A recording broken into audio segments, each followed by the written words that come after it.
Lando Norris retired on lap 65 of the Dutch Grand Prix, with Oscar Piastri going on to take the Grand Prix win. That now means that the gap in the championship is 34 points with 9 races still to go, meaning Lando has to comprehensively beat Oscar over the course of the remainder of the season to even have a chance to overturn the deficit and become world champion. Even though the reliability of the McLaren has been one of its strongest traits over the past couple of years, we have started to see a few Mercedes-related issues at the works team, although Andrea Stella after the race didn't exactly put it on the power unit. We have identified an issue on the chassis side, and we will do a full review before we go racing again in Monza. This is the first technical problem for the team after a long run of faultless reliability. So far this has been a really good title fight, I think, between the two McLaren drivers, because although the McLaren is the dominant car and we know that it's going to be the best car going into every single race, we don't know which driver is going to go away with the Grand Prix win. I think I speak for a lot of people when I say that the qualifying session at the Dutch Grand Prix was one of the best of the season. It was so tight, it was so exciting, those last runs were just so nervy as a fan to watch, and it was absolutely fantastic because we want to see that level of close racing between teammates for the title. Now, a lot of comparisons are being made to Lewis Hamilton's engine failure in Malaysia in 2016. However, the key difference in that scenario is that Lewis Hamilton retired from the lead of the race. He was actively outperforming Nico Rosberg, and although he didn't end up winning the title, he would go on to win 4 races in a row to end the season, and he pushed Nico all the way in Abu Dhabi.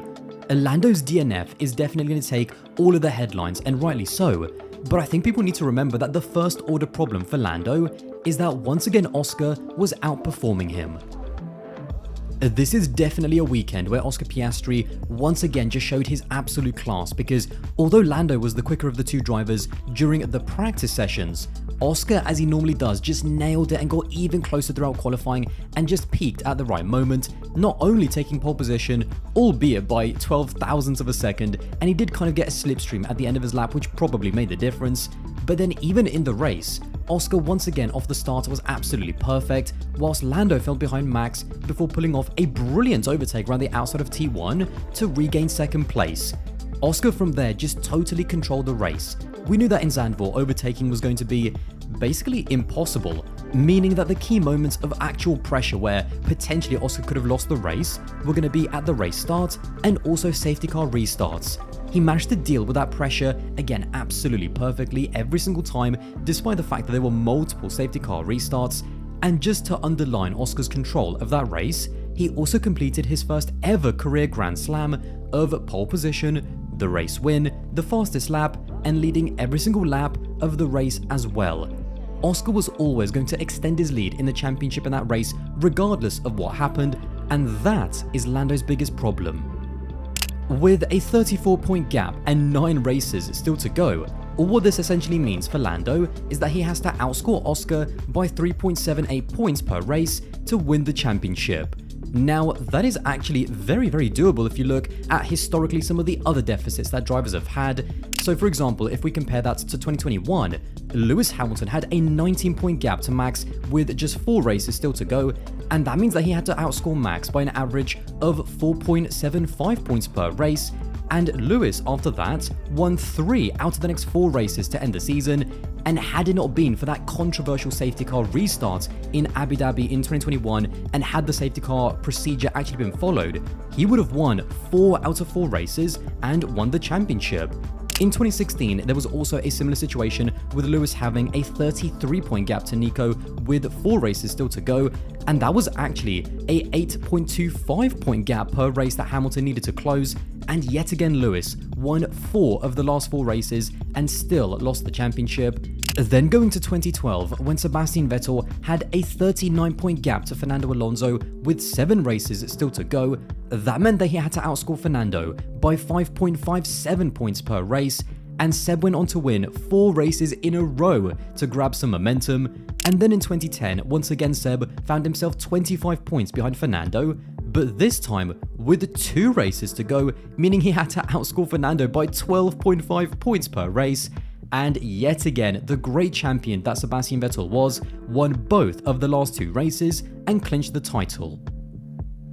The point is that whilst it's now definitely more difficult for Lando to win the championship, there have been other drivers that statistically have had even bigger mountains to climb over the past 15 years if they wanted to win the title. And even if they weren't able to quite get it done at the end of the year, they were still able to push their teammates to the very last race and even the very last lap. They were also able to go on a consecutive run of race wins, which is what you have to do if you want to be a great champion. This now means that to win the title, Lando also has to be capable of winning 4 or maybe even 5 races in a row against his teammates in the same car.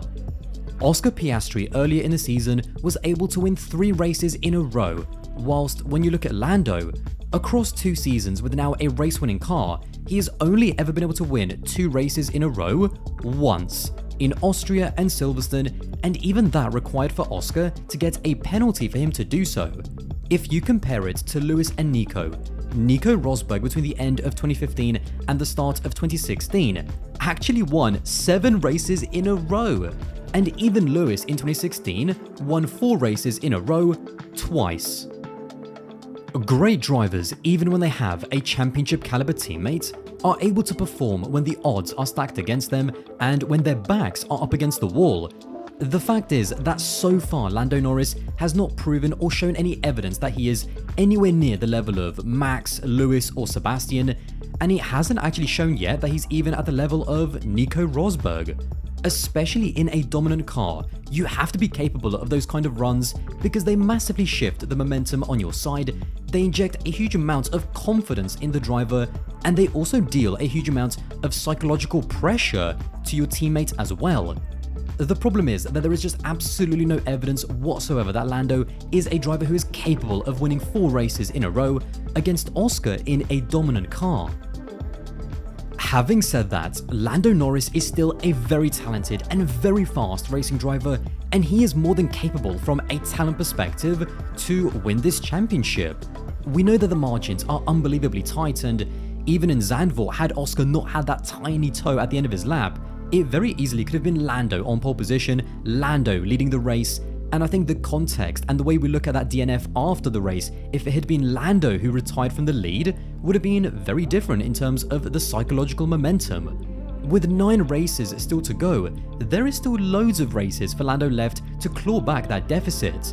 If he proves me wrong that he is a championship caliber driver and wins 5 races in a row against Oscar, then by the time we get to Sao Paulo with 4 races still left, he could be leading the Drivers' Championship and Zandvoort would just become a distant memory.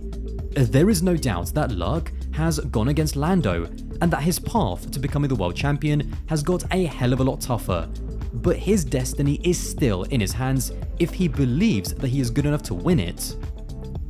When it comes to Oscar, all of this means that he can take even less risks and control the point situation even more compared to Lando, and this will take a huge amount of pressure off Oscar's shoulders, which might even allow him to drive even better. However, there is also the danger they can also get a little bit too complacent and too conservative as well. If he starts to manage the risks a little bit too much, not pushing as much as he did in qualifying and in the races, then mentally it could actually start having a negative effect. The qualifying session in Zandvoort was the perfect example of the intensity and pressure that Oscar and Lando are under because they knew how crucial that qualifying session was going to be, and having that points buffer can mentally make you a little bit weaker because you're not as focused and not as committed to push as you were before.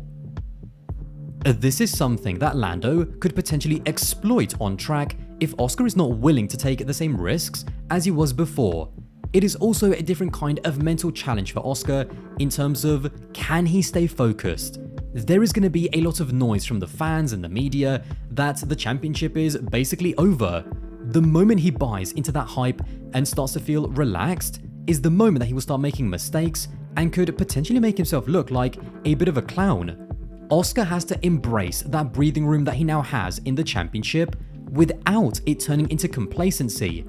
At the end of the day, if he gets a little bit too comfortable and potentially drops that gap to under 25 points, all it takes is 1 DNF for Oscar and the championship picture is completely turned upside down with Lando in the lead. Well, there you have it. If you did enjoy this video and want to support the channel, then don't forget to subscribe. That would be massively appreciated, and I'll see you in the next one.